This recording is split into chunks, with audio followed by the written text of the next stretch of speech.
नमस्ते। मैं Rajesh Naruka, assistant professor history, government college Kekri. इस वीडियो में आपका स्वागत करता हूँ।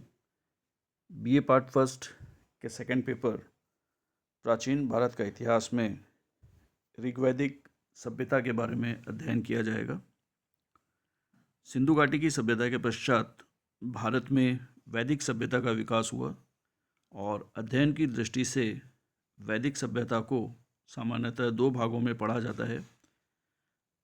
प्रारंभिक जो सभ्यता थी उसे प्री वैदिक सिविलाइजेशन या ऋग्वैदिक सिविलाइजेशन के नाम से पढ़ा जाता है और बाद की जो सभ्यता है उसे उत्तर वैदिक सभ्यता या पोस्ट वैदिक सिविलाइजेशन कहा जाता है।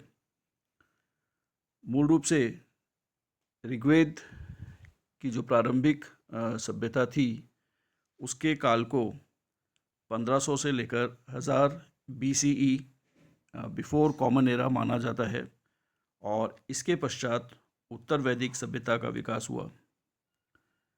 भारत में वैदिक सभ्यता की विशेषता यह है कि इसके अधिकतर लक्षण एक ग्रामीण सभ्यता के समान थे और भारत एक ऐसा उदाहरण है जहाँ पर जो प्राचीनतम सभ्यता थी भारत की, या जिसे प्रथम सभ्यता कहें, वह एक नगरीय सभ्यता थी और उसके बाद में विकसित होने वाली सभ्यता एक ग्रामीण सभ्यता थी, जो सामान्यतः नहीं देखने को मिलता है क्योंकि डेवलपमेंट हमेशा गांव से नगर की ओर होता है और सामान्यतः जो विश्व की प्राचीनतम सभ्यताएं हैं उनका स्वरूप ग्रामीण था और बाद में नगरीय सभ्यताएं विकसित हुईं।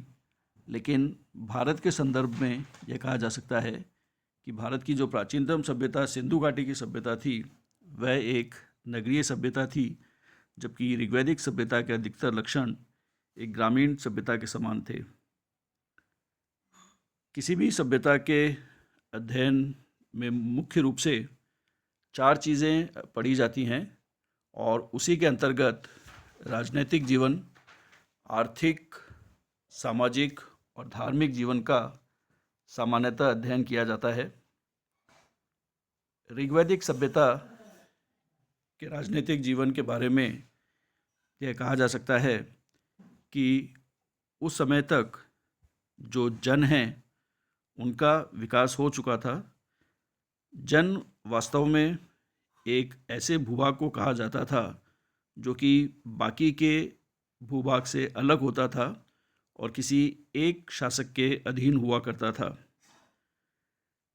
ऋग्वैदिक काल में जो भारत में विकास हुआ वह उत्तरी भारत और विंध्याचल के प्रदेश तक सीमित था, लेकिन इसके बावजूद ये पूरा क्षेत्र एक ही जोग्राफिक आइडेंटिटी नहीं था और यहाँ पर अलग अलग राजनीतिक इकाइयाँ थीं जिन्हें प्रायः जन के नाम से संबोधित किया जाता था और इस प्रकार के कई जन ऋग्वैदिक काल में थे जिनमें भरत, मत्स्य, पुरु विशेष रूप से महत्वपूर्ण थे और ये जो जोग्राफिकल आइडेंटिटीज़ थी अलग अलग, ये जन कहलाते थे और सामान्यतः ऋग्वैदिक काल में ये आपस में और इनके जो पड़ोस के अन्य जन थे या अन्य जो प्रदेश थे उनके साथ इनके युद्ध हुआ करते थे और कई बार इन युद्धों में जो लड़ने वाले शासक थे उनकी संख्या 2 से अधिक भी हुआ करती थी और कई जो शासक हैं उनके सम्मिलित युद्ध जो है वो हुआ करते थे। इस प्रकार से ये कहा जा सकता है कि ऋग्वैदिक काल में जो भारत का भूभाग था वह विभिन्न जन में व्याप्त था या विभाजित था और प्रायः इस जन का जो शासक है वह राजन कहलाता था। प्रत्येक जो जन है वह एक विशिष्ट प्रकार से संगठित था। न केवल परिवार की बल्कि शासन की भी सबसे जो छोटी इकाई थी उसे गृह माना जाता था और जो घर होता था उसके प्रमुख को गृहपति कहा जाता था या गृह स्वामी भी कहा जाता था। और कुछ जगहों पर जहाँ कोई पुरुष मुख्य नहीं था, वहाँ पर गृह स्वामिनी भी उसके साथ में हुआ करती थी। तो मुख्य रूप से घर न केवल समाज बल्कि पूरे जो शासन तंत्र है उसकी भी सबसे छोटी इकाई था, क्योंकि जो परिवार का मुखिया था, जिसे गृहपति या गृह स्वामी गृह स्वामिनी कहा जाता था, उनके पास कई अधिकार थे और इन अधिकारों में राजा भी कोई हस्तक्षेप नहीं कर सकता था। तो इस प्रकार से शासन में सबसे छोटी इकाई के रूप में गृह था, जिसका प्रमुख गृह स्वामी था।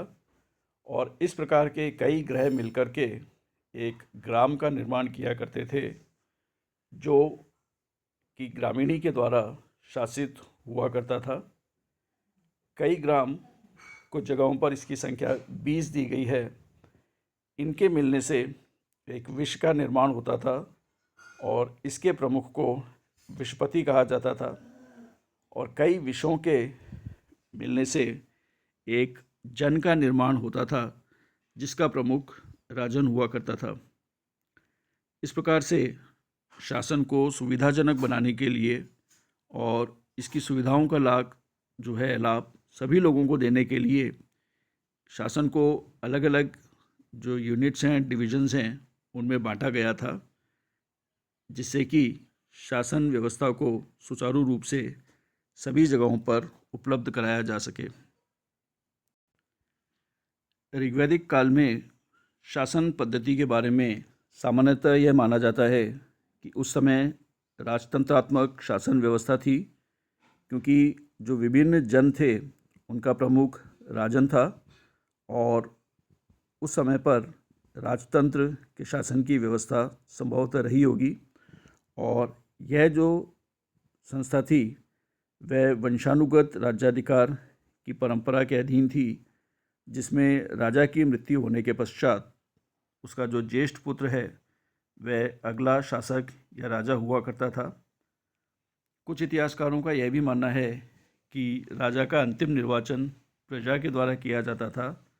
और कुछ स्थानों पर जो शासन व्यवस्था है उसमें गण और गणपति नाम के शब्द आने से कुछ इतिहासकार यह भी मानते हैं कि कुछ जनों में गणतंत्रात्मक शासन व्यवस्था रही होगी, जिसमें कि वहाँ के लोगों का शासन को बनाने में महत्वपूर्ण योगदान रहा होगा।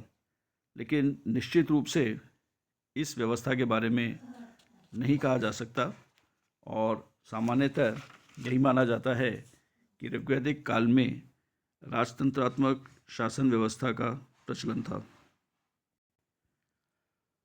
राजतंत्रात्मक शासन व्यवस्था में जो सबसे प्रमुख अधिकारी था शासन व्यवस्था में, वह राजन ही था। और मुख्यतः जिस प्रकार से विभिन्न जन लगभग सभी समय पर युद्धों में रत रहा करते थे, तो इसीलिए स्वाभाविक है कि विभिन्न जनों से और विभिन्न जो पड़ोसी प्रदेश थे उनसे लगातार युद्ध करने के कारण जो राजन का पद है वह सृजित हुआ होगा। और जो सैनिक व्यवस्था थी वह प्रारंभ हुई होगी, क्योंकि किसी भी जन को अपने सर्वाइवल के लिए या अपने विस्तार के लिए एक ऐसा व्यक्ति चाहिए था जो कि उनका नेतृत्व मुख्यतः युद्धों में कर सके और अपने जन के लिए कार्य कर सके। और इस प्रकार से जो राजन का पद है वह प्रारंभ हुआ होगा। और राजन या राजा पूरे प्रदेश का सबसे प्रमुख अधिकारी इसीलिए माना जाता था क्योंकि शासन की जितनी भी इकाइयां हैं, व्यवस्थापिका, कार्यपालिका और न्यायपालिका, इन सभी की शक्तियां उसी के हाथों में निहित थी। वह स्वयं सभी नियमों का निर्माण किया करता था। उनके एग्जीक्यूशन में मुख्यतः उसी के अधिकारियों का या उसके द्वारा नियुक्त अधिकारियों का योगदान हुआ करता था। और जो नियम है उनका पालन नहीं करने पर दंडित करने का जो सर्वोच्च अधिकार है वह भी राजा के पास ही था। तो इस प्रकार से शासन की समस्त शक्तियों के बारे में यह माना जा सकता है कि राजा ही उत्तरदायी था। वह स्वेच्छा से किसी भी व्यक्ति को किसी भी पद पर किसी भी समय नियुक्त कर सकता था या उसे उसके पद से हटा भी सकता था। हालांकि व्यवहारिक रूप में निश्चित रूप से उसके जो मंत्री या अधिकारी थे उनका भी इसमें कुछ न कुछ योगदान अवश्य रहता होगा। राजा के जो मुख्य कर्तव्य हैं वे थे अपनी प्रजा का जो प्रदेश है या उसका जो जन की जो सीमाएं हैं उनकी दुश्मनों के आक्रमणों से रक्षा करना और इस प्रकार से जन के एग्जिस्टेंस को बनाए रखना और उसका विस्तार करना उसका प्रमुख कर्तव्य था।